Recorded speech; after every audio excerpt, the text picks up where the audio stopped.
to change location because of police brutality.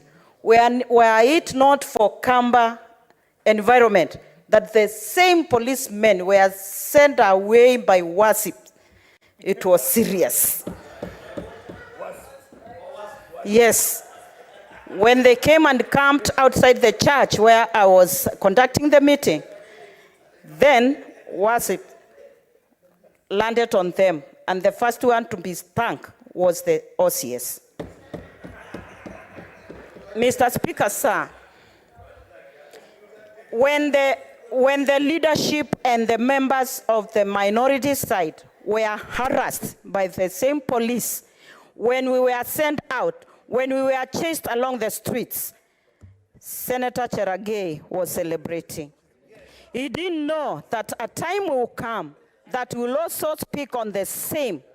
So, Mr. Speaker, sir, it's my suggestion and my opinion that even as we make laws, even as we contribute to motions and statements, we should think what is affecting us today will affect you tomorrow.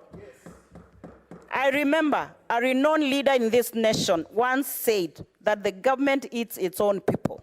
It is coming that even the leadership and the people in Kenya Kwisha, Kenya Kwanza, are also going to suffer from what they thought was meant only for Azimio side. Mr. Speaker, sir, I would request that in the future, as moving forward, we need clear policies, clear legislation to camp and to control police brutality. It is unfortunate. They are our people, they are our sons and fathers and brothers, but we need them to be called to order so that we may have disciplined forces, disciplined policemen in this nation.